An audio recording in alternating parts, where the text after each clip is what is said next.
The Story of Pirates by Rob Lloyd Jones, illustrated by Vincent Dutrait.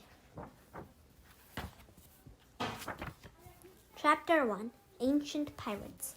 Over 2,000 years ago, pirates roamed the seas.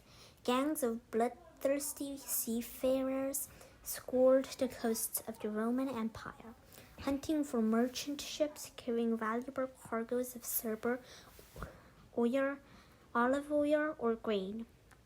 When they spotted one, they followed it out to the sea, waiting for the moment to attack. Racing swiftly over the waves in ships known as galleys, the pirates bore down on their target. Rows of oarsmen heaved back and forth, powering the ship along. Other pirates cheered ferociously, waving swords encrusted with blood from previous battles. A 10-foot bronze ram extended from the front of their galley, crowned with spikes. It was aimed directly at the side of the merchant ships. Crashing into the ship, the ram shattered open the vessel's side. The merchant sailors watched in horror as pirates swarmed on board with wild battle cries. The pirates had captured their prize. Over 600 years later, during the 8th century, pirates from Scandinavia, known as Vikings, terrorized European waters. The Vikings sailed in flat-bottomed vessels called longships, designed to be rowed right up into the beach. Then they stormed inland, looting houses, shops, and even churches and monasteries. They also captured thousands of men, women, and children to be sold as slaves back home. By the 15th century, pirates called corsairs sailed the Mediterranean Sea. They were involved in a religious war between Christians and Muslims. Christian corsairs attacked Muslim ships, and Muslim corsairs plundered Christian vessels. They fought for their religion, but kept whatever treasures they found on board for themselves. The most famous was the Barbary corsairs, Muslim warriors who prowled the coastline of North Africa in sleek, streamlined galleys decorated with gold and purple drapes. Each ship was rowed by around 200 Christian slave oarsmen, chained to each other in cramped conditions below deck.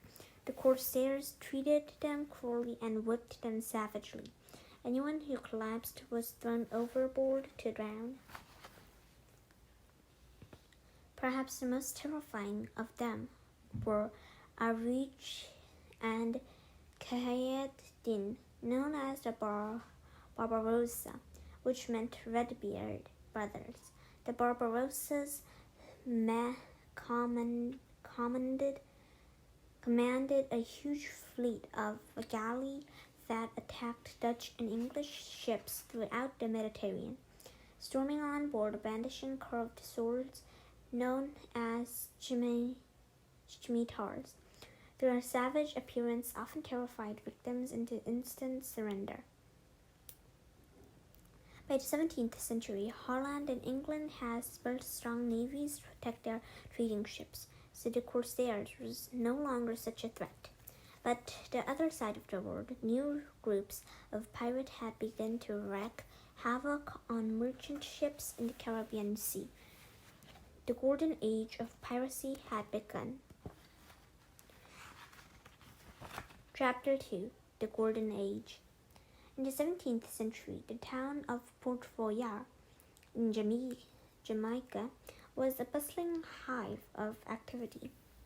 Dozens of ships sat at anchor, creating a forest of masts and rigging. Rows of timber houses lined the docks.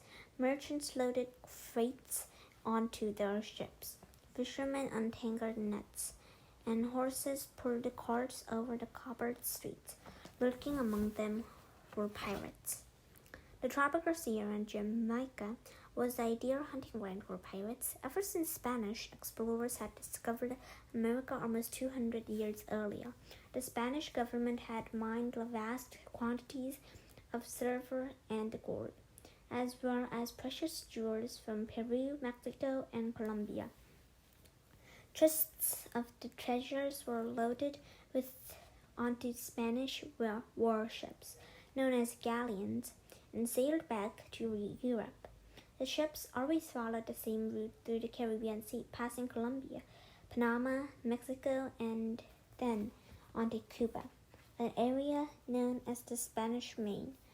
But by the 17th century, wealthy ports such as Port Royal was dotted all over the coasts. Thousands of merchant sailors arrived from Europe, filling their ships with cargoes of sugar, exotic spices, and luxury clothes to sell back home. It wasn't long before they were targeted by some of the most famous pirates in history. Over the previous 100 years, England and Spain had been at war. In English, Queen Elizabeth I gave many English captains documents known as letters of marque, which allowed them to attack ships belonging to her enemies. The captains could keep a share of whatever treasures they stole. These sailors who stole from their enemies were known as privateers.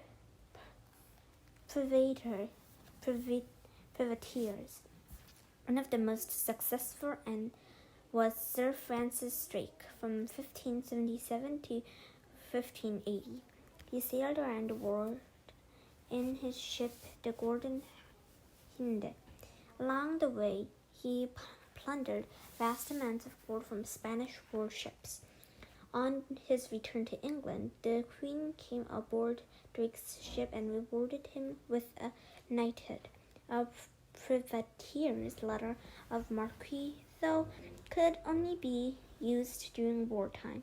After the wars finished, many privateers carried on attacking ships, including those from their own country. From then on, they were pirates. Any crew member who disagreed was replaced at the next port. Pirate captains often recruited new crew members in dingy taverns, buying them drinks and telling them tales of great fortune to be made. Usually they chose hardened seafarers who had already served on navy or merchant ships for little pay. To them, the lure of treasure was irresistible. Becoming a pirate was called going on account. Each pirate signed a document agreeing to the rules he would live by on the pirate ship. These rules, known as pirate code, was often made fairer than those on strict merchant or navy ships, but they also reminded the pirates of their duties. All treasures will be shared out equally among the pirates, except for the captain, who gets stubborn. All pirates may vote on important decisions. Any pirate who is lazy or fails to clean his weapons will be whipped. Any pirate who runs away during battle will be caught and killed. Once the sailors had agreed to the pirate code, they followed the captain through the docks to their new home, the pirate ship. In the Golden Ages, most pirates sailed on ships known as sloops. These were shallow vessels that were ideal for launching quick attacks on enemy ships or hiding out in secluded bays. But they were often very small, with as many as 100 pirates living on board. Pirates could sail for weeks before they found a merchant ship to attack, so conditions quickly became cramped and uncomfortable. Pirate ships were crammed with all sorts of provisions: ropes, spare sails, grimy anchor cable, crates of food, and barrels of beer and water. There were often animals on board too: hens in cages, goats in pens, even cows if there was room. Each animal created its own mess, adding to the general filth on board. Most of the time, pirates kept themselves busy with the day-to-day duties of sailing. Some of them had their own special jobs. The gunner repaired and cleaned the ship's cannons, for instance, and the sailing master was in charge of navigating the vessel. But other pirates had more basic duties, such as hauling ropes or scrubbing the decks. Every few months, the pirate had to clean the bottom or hull of the ship. After a while at sea, it would be covered in barnacles, seaweed, and tiny tornado worms, which ate through the wood and caused leaks that can sink the ship if they weren't fixed. To repair and clean the hull, pirates sailed their ships into a secluded bay. Then, when the tide went out, they heaved it over on one side using ropes and pulleys. Then they fixed any leaks by stuffing them with old rope and covering them in a thick layer of sticky tar. This job was called careening. It was hot, thirsty work and could take as long as 2 weeks. Careening gave pirates an opportunity to collect more food and water. But even so, supplies still didn't last long. Early on a pirate's voyage, the crew ate a varied diet that included fish, turtle, grapes, and eggs. To drink, they carried barrels of rum, beer, or water. But the water quickly ran out, and food rotten in tropical heat. Soon, the only food left was a kind of hard biscuit known as tack. These became so infested with insects the pirates had only stomach eating them in the dark. They would try to raise their spirits by singing or telling stories, but frustration boiled over, and fights often broke out on board.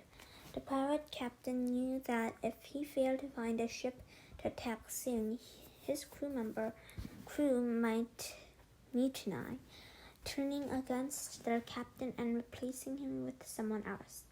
But they couldn't just attack any ship they spotted. The captain needed to be sure of 2 things. First, that the ship was weaker than his and could be defeated in battle. And second, that if it carried enough treasure to make an attack worthwhile.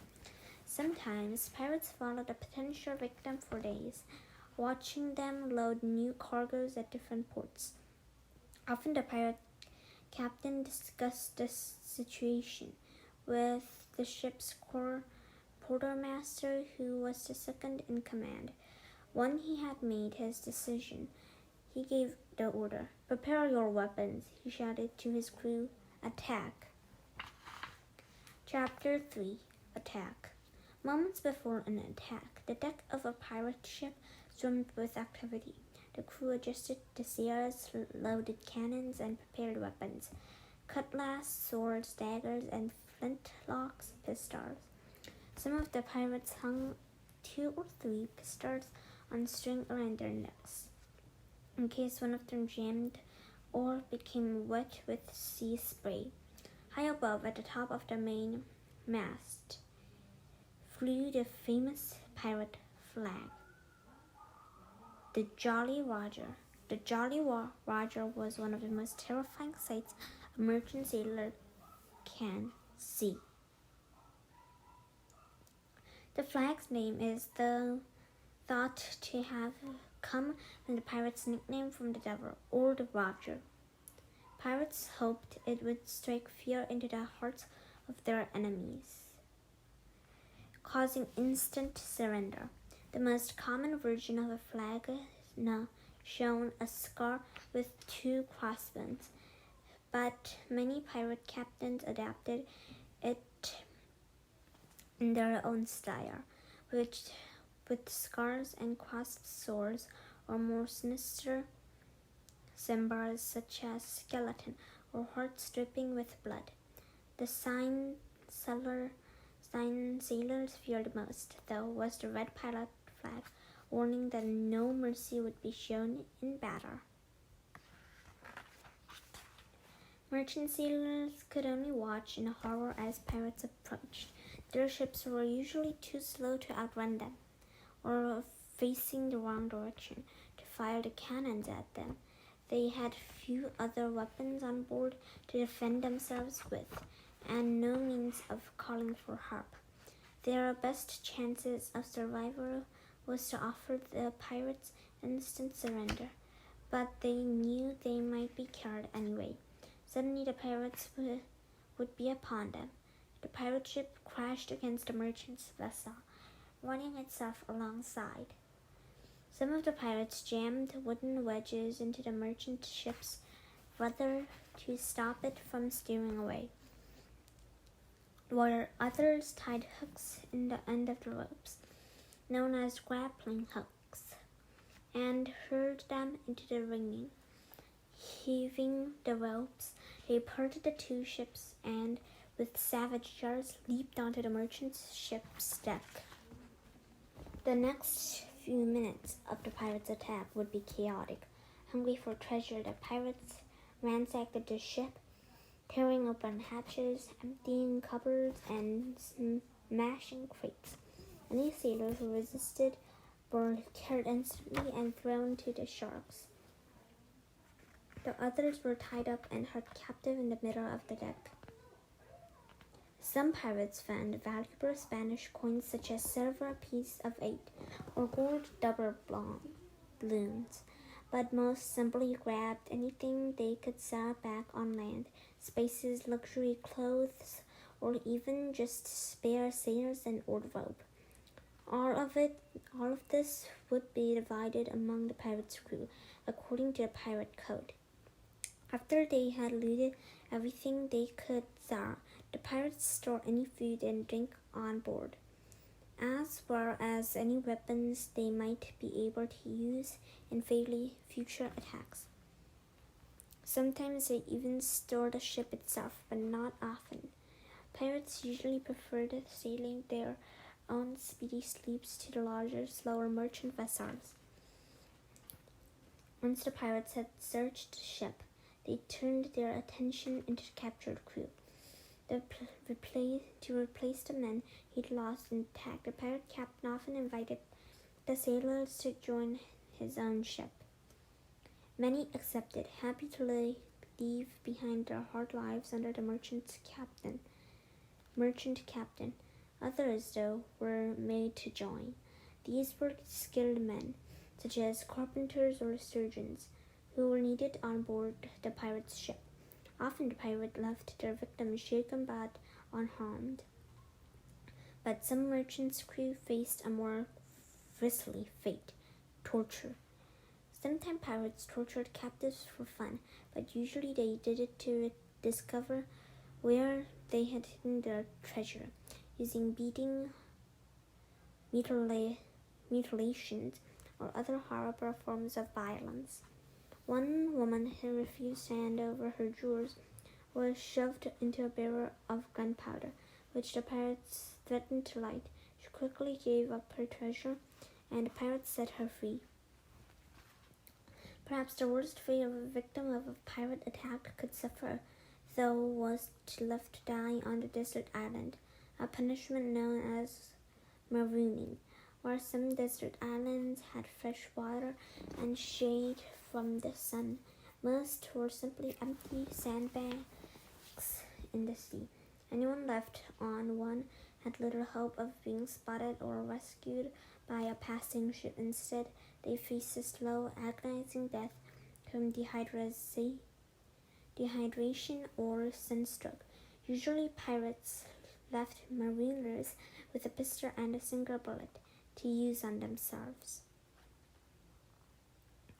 But marooning wasn't reserved for the victim of pirate attacks. Pirates who broke the pirate code or attempted mutiny often suffered the same terrible fate. Some pirate captains even marooned members of their own crew, just so there should be fewer left to share the treasure. Even though pirates were cruel to their victims, they could be kind to each other. Pirates who were injured in battles usually received an extra share of the treasure to compensate. Some pirate codes spelled out exactly how much they should get. Compensation for injury in piece of 8. Loss of eye, 100. Loss of finger, 100. Loss of right arm, 600. Loss of left arm, 500. Loss of right leg, 500. Loss of left leg, 400. Most injured pirates took their money ashore at the next port, where they quickly spent it on drink and gambling. Others continued sailing with the pirates, doing whatever jobs they can. A pirate who lost a leg often became a ship's cook, toiling over a stove as his shipmates set off in search of fresh victims. Chapter 4. War Captains. While most pirates were lawless and uneducated, their captains were often intelligent, calculating characters. Each one led a crew of violent criminals who was happily turn against him in a mutiny if they weren't capturing enough treasures. Different captains used different ways to keep in tour. Some earned their respect through success in battle. Others demanded it through fear. One of the most frightening pirate captains was Francois Alolones,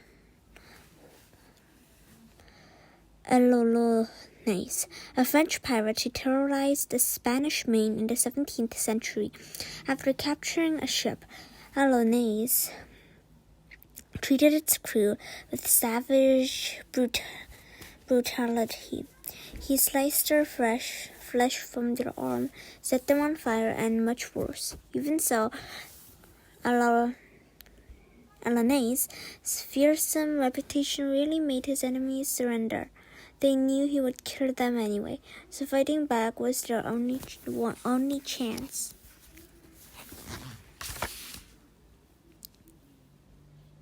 Almost 50 years later, a pirate captain with an even more terrifying image sailed the Spanish Main, Edward Teach, better known as Blackbeard. Blackbeard was a huge man with a thick, tangled beard and teeth that were little more than rotten stumps.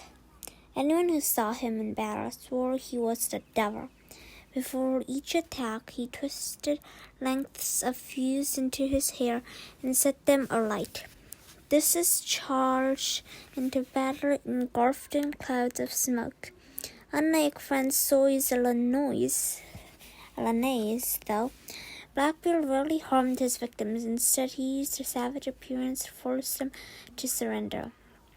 Those who didn't regretted it quickly. One merchant refused to hand Blackbeard a ring he was wearing, so the captain simply slashed the man's hand off and took it himself. Blackbeard also used his savage reputation to keep control of his crew. Once, while he and a crewmate were drinking on board his ship, the Queen Anne's Revenge, Blackbeard simply shot the man without warning. The rest of the crew demanded to know their captain's motive. But Blackbeard just grinned. "If I don't kill one of you now and again," he said, "you might forget who I am."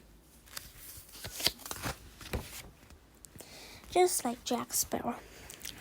While Blackbeard earned his crew respect, another famous pirate captain, Stede Bonnet, paid for it. Before becoming a pirate, the polite Englishman lived comfortably with his wife on the island of Barbados. He had a large house, many friends, and was well regarded among the island's high society. When sometime in 1717, he just decided to become a pirate. No one knows why. He had no knowledge of the sea, and certainly none of piracy.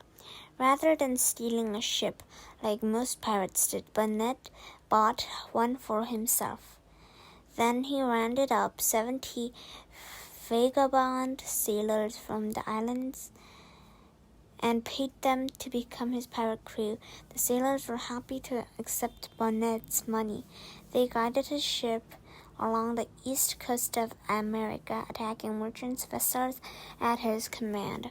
Soon, though, they realized their captain had little idea what he was doing, or Bonnet paraded over the deck, dressed in expensive clothes, wore polished shoes, and fancy wig.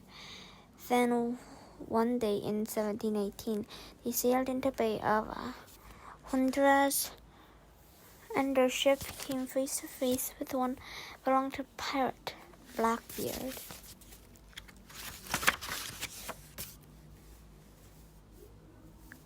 Blackbeard recognized Bonnet as an amateur almost immediately. Even so, he invited the fancily dressed captain on board and treated him to a night of feasting and drinking. Bonnet was flattered by Blackbeard's friendship. He stayed on the Queen Anne's Revenge for 6 months, happily lounging about reading books in his dressing gown, while Blackbeard's crew commanded his own ship. But then Bonnet finally returned to his ship. He found it stripped bare. Blackbeard had stolen all of the treasures, as well as most of his crew. Undeterred, Bonnet gathered a new crew and continued as a pirate until September, when he was captured by the British Royal Navy off the coast of North Carolina in North America. While awaiting trial, Bonnet wrote a letter appealing to the state governor. "Please," he begged, "whatever you do, please don't hang me." But the governor had no pity. Bonnet was hanged as a pirate on December 10th, 1718.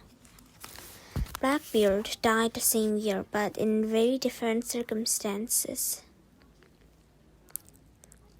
Sailing along the coast of North Carolina, the Queen Anne's Revenge was attacked by 2 Royal Navy ships, killing 60 men. After a furious cannon fight, Blackbeard crashed his ship alongside one of the Navy vessels and stormed on board, screaming and swinging his swords. The British sailors fired several times, but the pirate kept charging, killing several of them before finally failing himself when they had taken 5 bullets and 20 cutlass blows to kill him. They cut off his head and hung the grisly trophy from the front of their ship, proud to have defeated the most notorious pirate in the Spanish Main. Chapter 5. Pirates defeated. Dark clouds rumbled over the west coast of Africa on February 10th, 1722, as the Royal Fortune raced through the driving rain. On its deck, the famous pirate captain Bartholomew Roberts looked back at the ship that was chasing them. It was the British warship, heavily armed with flying flag and King George. Roberts watched his warship drawing closer with a trace of smile on his face. He knew he was about to be caught, but he didn't mind. His motto had always been a merry life and a short one, and his had been very merry indeed. Over the past 4 years, he had plundered more than 400 ships from the Spanish Main to the Red Sea. But with the merchant ships under such constant attack, the British government the Royal Navy had begun to hunt for pirates and powerful ships called men of war, armed with many as 120 guns. Small pirate sloops had no change against such vessels. Even so, Robert was determined to go fighting. He put on his finest crimson waistcoat, flamboyant feathered hat, and hung a priceless diamond cross around his neck on a gold chain. Then, slinging a pair of pistols on a belt over his shoulder, he shouted for his crew to prepare for battle. Suddenly, the Navy ship began firing. Cannon blasted tore through the Royal Fortune, sending deadly splinters flying everywhere. As the smoke cleared, Captain Bartholomew Roberts lay dead on the deck. The defeat of Bartholomew Roberts was a huge triumph in the Royal Navy war against pirates. The year before, King George had announced that any pirate who surrendered would receive an official pardon. They excused them of their crimes, as long as they swore not to commit any more in the future. Many pirates were happy to accept the offer. The royal pardon gave them an opportunity to take whatever money they had left and retire a new life. Others, though, swore to continue to the death. In response, the British government sent even more ships to fight them. Led by ambitious young captains, these warships spent months hunting down pirates and defeating them in dramatic sea battles. Those who were caught alive faced trial for piracy and murder. Those who were found guilty were hanged.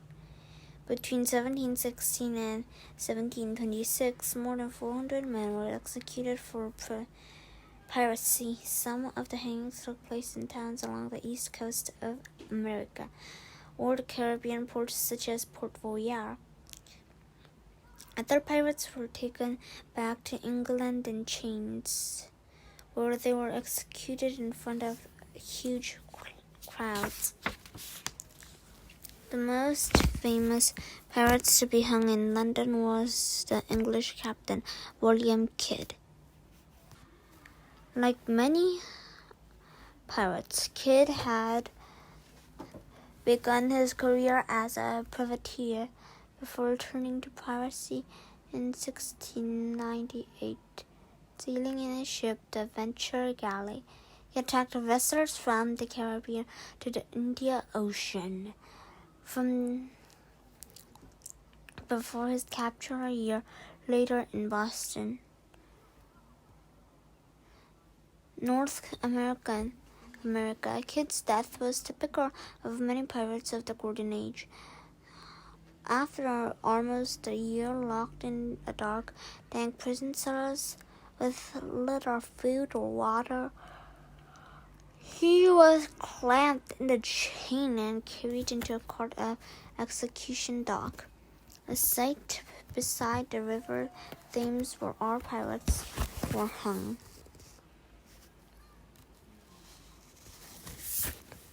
Huge crowds gathered for pirate executions, roaring with delight as the pirates swore and spat at them from the back of the court. But now he was usually so drunk he had to be carried up a ladder onto the gallows.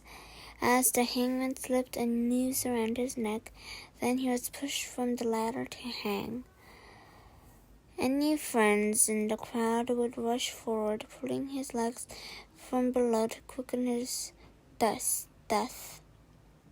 When William Kidd was executed, though, the rope snapped, and he had to be hanged all over again.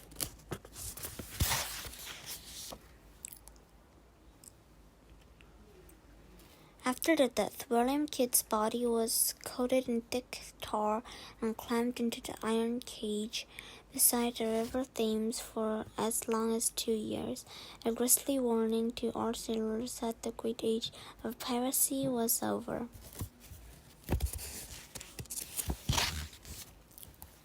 Chapter 6. Pirates, Fact and Fiction. The golden age of piracy ended almost 300 years ago, but pirates continue to terrorize the seas today, although there are fewer of them nowadays.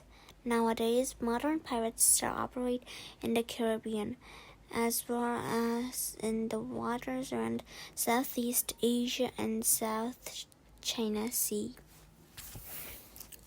These eastern oceans have been popular with pirates for centuries. Just over 100 years ago, they sailed in fleets of ships known as junks.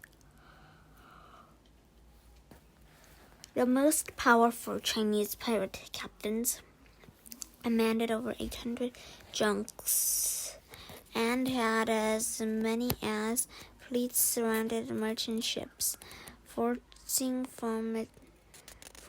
them into surrender. Those that refused were blown from the war.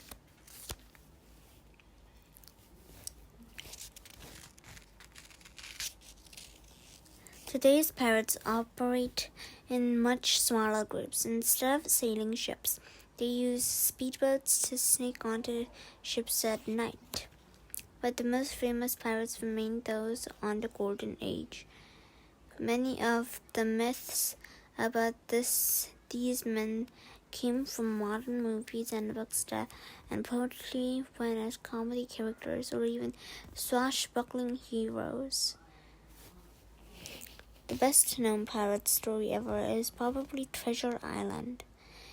Written in 1883 by Robert Louis Stevenson, this story about a boy's adventure with a gang of pirates led by Long John Silver described the best-known pirate pastime of all, burying treasures, but in fact there is little evidence that any pirate ever actually did this.